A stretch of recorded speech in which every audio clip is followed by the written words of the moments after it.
Hello, everyone, and welcome to our first show of Money Matters with Shannon Jackson, the personal finance show focused on moving you forward financially.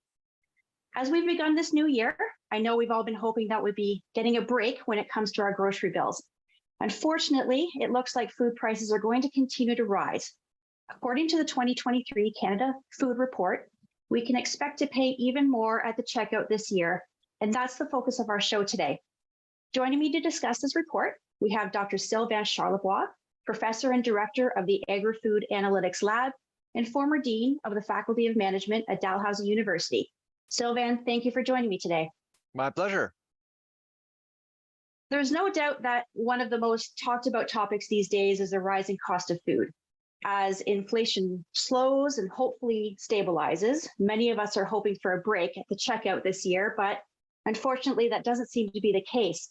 So according to Canada's food price report for 2023, it's predicted that food prices will continue to rise this year between 5 to 7%.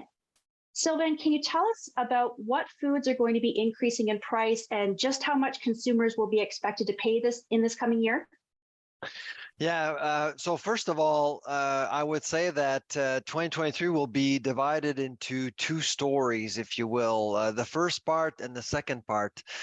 We are expecting an increase of 5 to 7%, but most of it will actually happen before the summer, we believe. And so categories that are likely going to be impacted by inflation are vegetables, dairy, and bakery. Bakery has been a non-story for 5-6 years, so we were expecting some milk with that category at some point, so we're not overly surprised by that, by our forecasts. Dairy, milk prices on the farm are going up, and so eventually that catches up to us as consumers, so we are expecting the dairy section to become more expensive. And vegetables, it has a lot to do with, the dollar. The dollar is still remaining strong. It's still strong this time of year, which is really good news. But as you heard in the news of late with California, you're always one disaster away from seeing, lots of crops being destroyed by Mother Nature, whether it's floods, whether we're dealing with floods or we're dealing with a drought. So I suspect we are expecting the floodings in California to cost us somewhat. When I look at the information from the report, it looks like, as you say, bakery and dairy are going to be rising. Perhaps though fruits are not expected to rise as much. Yeah, so our models are telling us a different story for fruits. If you're into fruits, I guess 2023 won't be a bad year. We are expecting an increase, but a very modest one for fruits. So that's good news. And the reason that is that there's more domestic production nowadays. For example, strawberries. We're growing more strawberries all year round in Canada, and so that's helping prices. It stabilizes prices at the grocery store. And you were saying that you're expecting these increases to happen more in the first part of this year. Is that right? That's right. Yeah. So essentially, the one thing that people may not realize is that we do have a lot of power and influence on food prices as consumers, depending on what we buy and how much we buy. Obviously, that will actually give data to grocers, and they will actually set their pricing strategy based on our own behavior. People don't necessarily understand, but that's the truth. For many years now, there was a lot of money in the system. A lot of people were spending money on food, luxurious food. If you look at seafood, for example, lobster and crab, just went through two really, really lucrative years because there was a lot of money in the system, especially in the U.S. So that has had an impact on food prices, whether we like it or not. But during the second part of this year, we are expecting an economic slowdown, and economic slowdowns tend to help consumers on a tight budget at the grocery store. So what do these potential increases mean in terms of costs for the average family? Yeah, so you can actually look at the report. I think it's the before last page. You can reconstruct your own household. But if you're looking at a household of four people with two adults, one woman, one man, and two kids, a girl and a boy, you're likely going to be spending more than $16,000 to feed your family this year, and that's an extra $1,056 compared to 2022. So when I did some quick math as I was preparing for this, it looks like to be an average of about an extra $88 a month for the average family. And so when you're already living sort of paycheck to paycheck, that can be quite a significant increase as we move into this year, into this new year.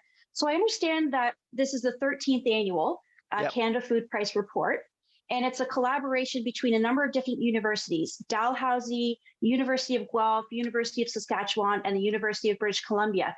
Can you tell us how this team makes its predictions pertaining to the food prices? What data is used and determining factors are considered? That's a really good question. The methodology is actually described in the report, but I mean that's the fun part, really. There's some science to it. Of course, we use the science, AI, machine learning, to start the conversation amongst the 26 of us. The hard part is the art side of the debate. So we basically build models, we input data. It varies from one campus to another. Each campus will come in with a forecast, with their own forecast, and numbers will vary. And so in Dal's case, at Dalhousie, we use the St. Louis Federal Reserve and Statistics Canada. So we actually use American data as much as the Canadian data to predict Canadian prices. Can you imagine? It basically means that that Canada has a bit of a data deficit. We have to go elsewhere to understand exactly how prices will behave. And frankly, it's quite logical, because when you look at food prices, well, we just learned last year with Ukraine, a lot of things can happen around the world which will have an impact on prices right here in our no home backyard. So all four campuses will use different data sets, and we'll forecast on 8 categories, and then we basically debate. And there's a series of 4 meetings basically amongst universities to come up with some sort of forecast, a consensus really, for the report. So what other sort of factors were considered when preparing this year's report? As you were saying, 2022, I mean, the war in Ukraine was unexpected. Were there any other factors that came into play when this report was prepared? Yeah, absolutely. It was funny. 12 months ago, we actually provided Canada with a similar forecast than this year, 5 to 7%. And that's kind of what happened, plus Ukraine. And Ukraine really became that coefficient that added an extra few percentages to our forecast. Unfortunately, we'd ended the year at 10.3%, which is actually one of the lowest food inflation rates in the G7. Only Japan has a lower food inflation rate.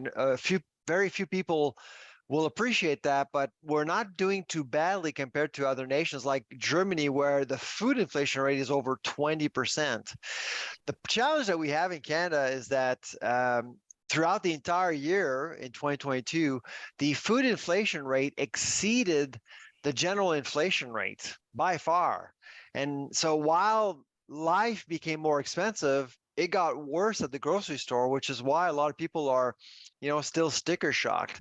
There are always 2 wild cards when we forecast for the following year. One, our geopolitics. Ukraine is a good example. You never know. You're always one embargo away, or one conflict away from really seeing things go awry. And that's really what happened this year. It could happen again this year for for a variety of reasons. With Ukraine and Russia, though, things are more predictable. So we're not expecting Ukraine, the Russian invasion or the war in Ukraine to be a factor this year as much as it was last year. However, there could be other conflicts. The other wild card,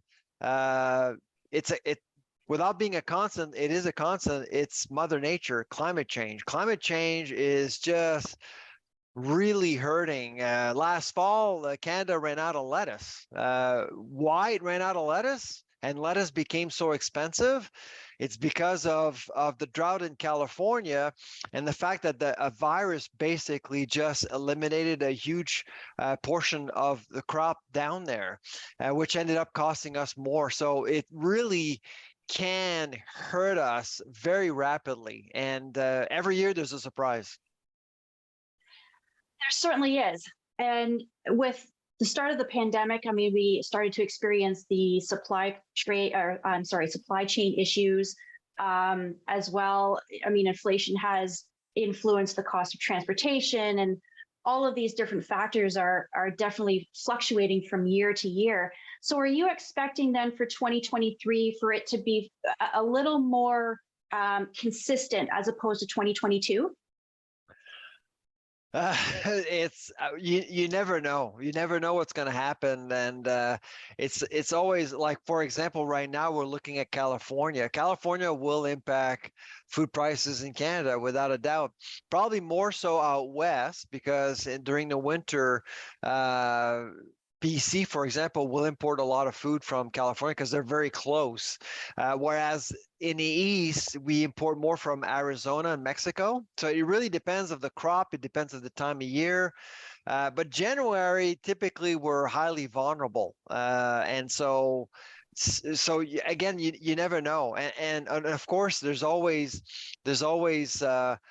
decisions made by governments that could impact food prices eventually, or prices for some categories much more so than others.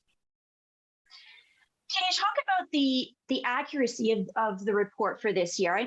I mean, factors unpredictable, obviously, and with 2022 being such an anomaly of that 10% increase, which was much more than we expected. Can you talk a little bit about the accuracy of this report? Over the years, so over the last 12 years, we actually missed the target twice in 12 years. But here's the thing, both times we actually underestimated food inflation. We've never, so last year with 5 to 7%, a lot of people accused us of being alarmists. And we thought, well, we've never been alarmists. We've never actually provided a forecast that was beyond what actually happened. And this is kind of the scary part, because essentially what people are starting to believe is that our forecast is a bit of a benchmark. It's kind of the starting point. So it's going to be at least 5 to 7%, basically, if not more. And we hope that it's on the conservative side, or maybe we'll be getting a break. This is definitely a topic that everyone's very interested in. So when we come back from our break, we're going to talk about some changes to our shopping habits that can help you to trim your costs and help you to save your money. So we'll be right back. This program is brought to you by Ignite TV. Now you're in command. Visit Rogers.com for more details.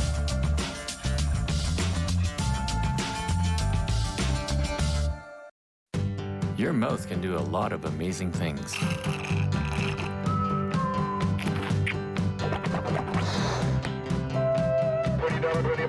And your mouth can save a life. Hi, I'm Tom Wong.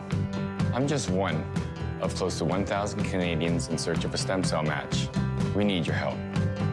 A simple swab is all you need to register on the National Stem Cell Database. You could be the one to save a life. Find the hero in you. Focus better. Partner better. Sleep better. Breathe better. Love better. Work better. Friend better. Unwind better. Everything gets better when you get active.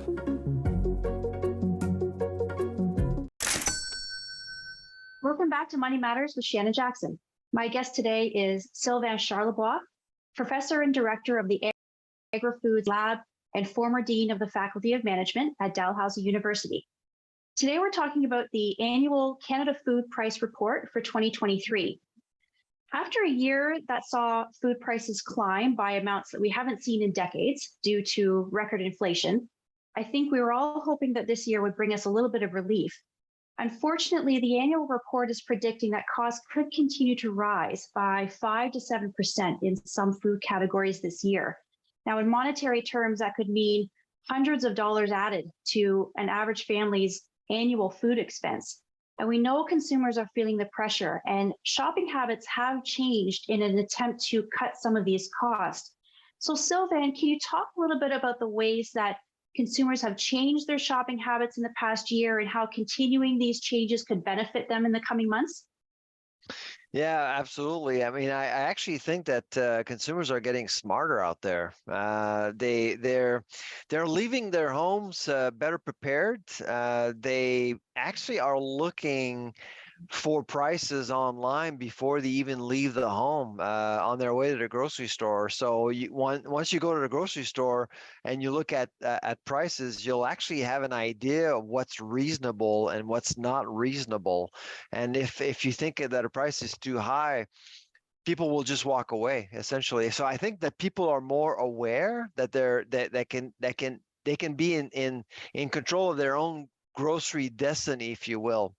And of course, you have the typical coupons, looking at flyers and things like that. But most importantly, I think at a much higher level, people are more strategic about where they shop, when they shop, with whom they shop, and they realize that market dynamics are very, very different.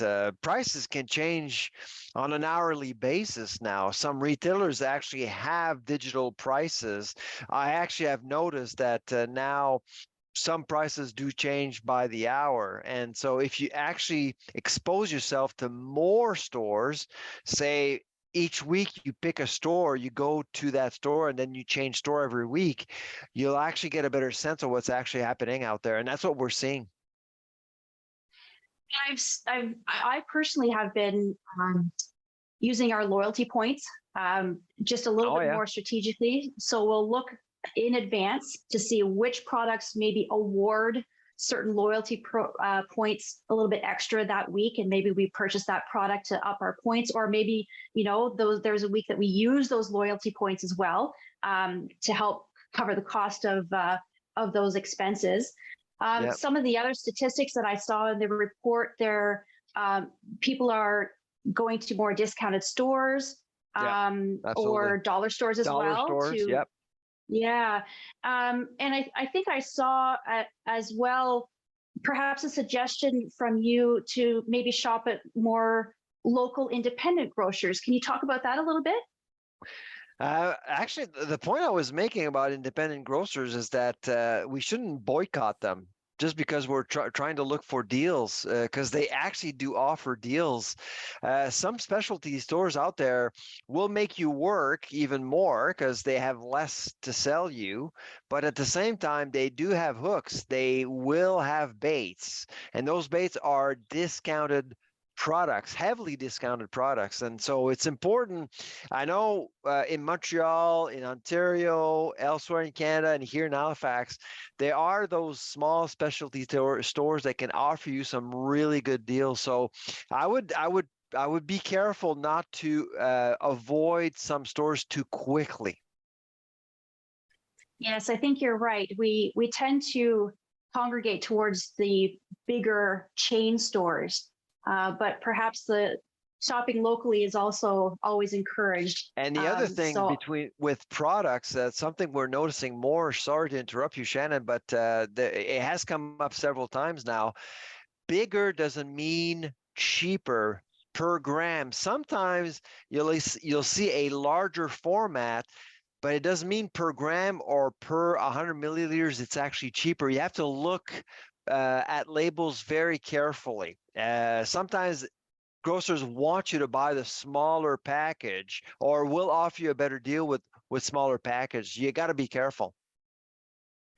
I've also been seeing some trends with people stepping out and maybe growing their own food. Or I've also seen an increase in using those sort of food rescuing apps where you can find some groceries that are highly discounted because maybe they're about to expire in a short period of time. I've also seen sort of an increase in making our own preserves at home and sort of stocking our pantries. So I think those are some positive changes that consumers have started to make in the last year to help sort of accommodate those extra costs that have come down for us. Absolutely, and honestly, we're seeing an increase in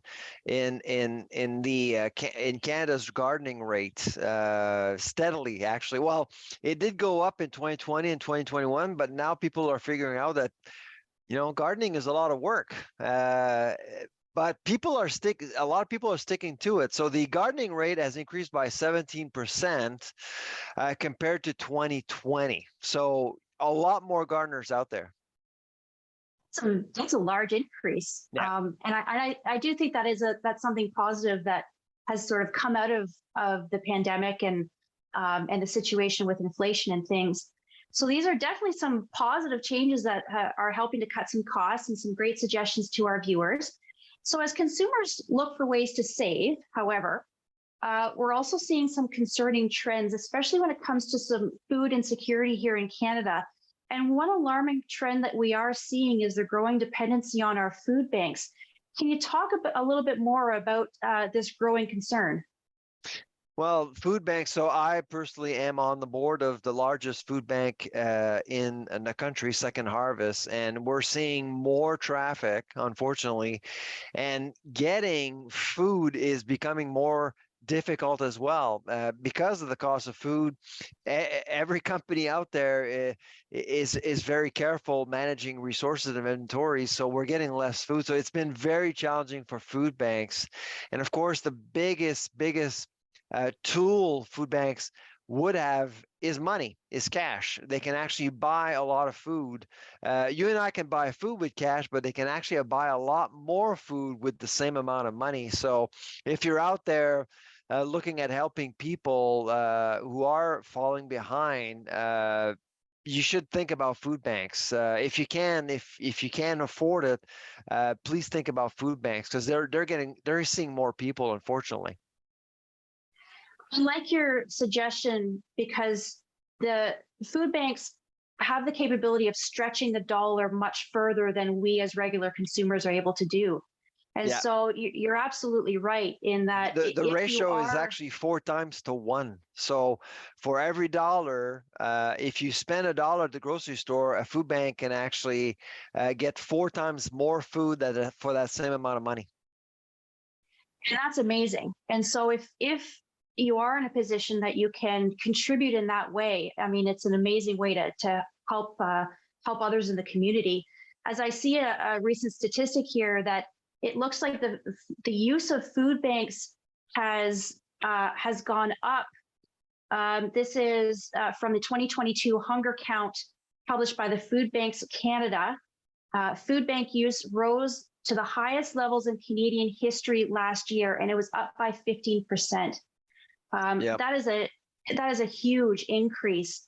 And as I understand, I think traditionally there would be less of a need through the summer months. Is that correct? However, that's changed.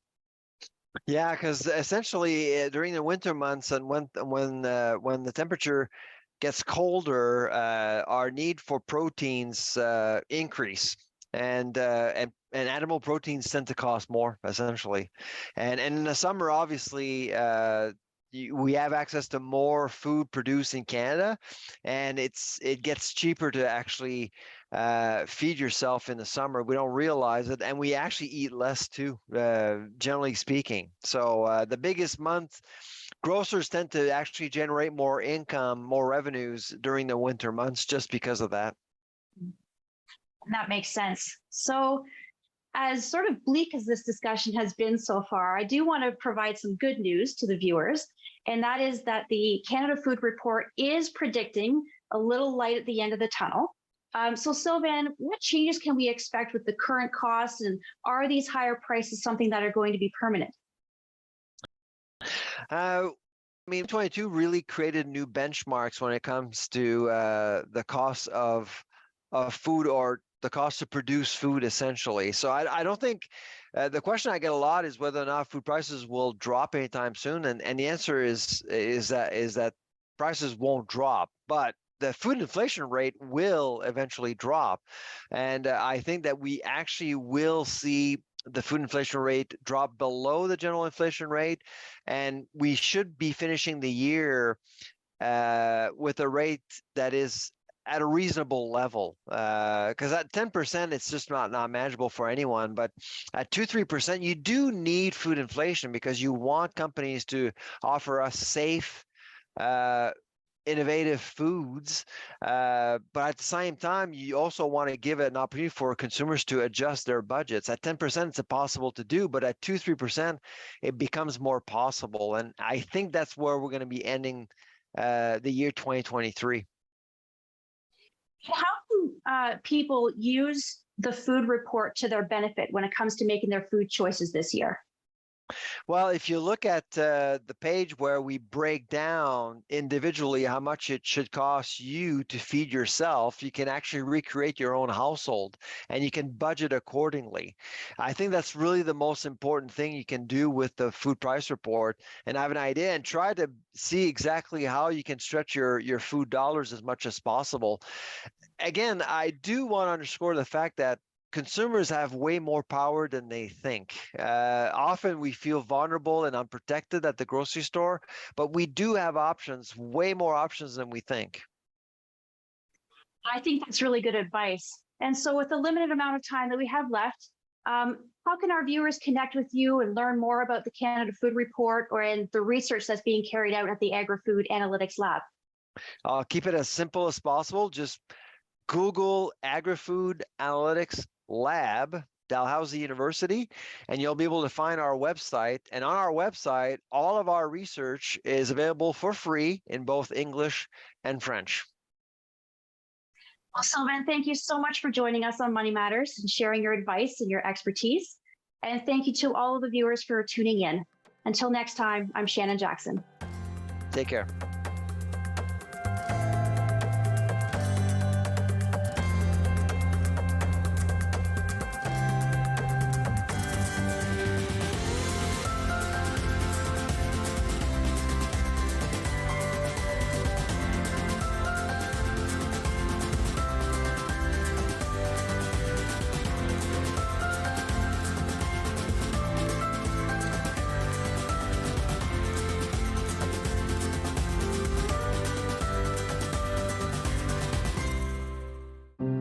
After involving Nuha in this program, she feels very confident. Here you have a lot of opportunity.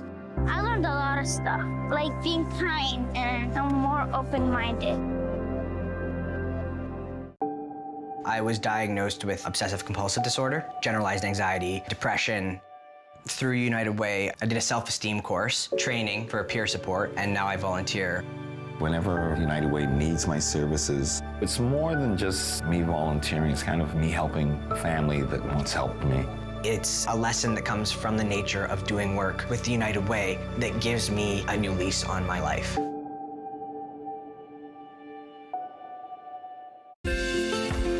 Call the Rogers TV viewer response line, email us, or connect with us on social media.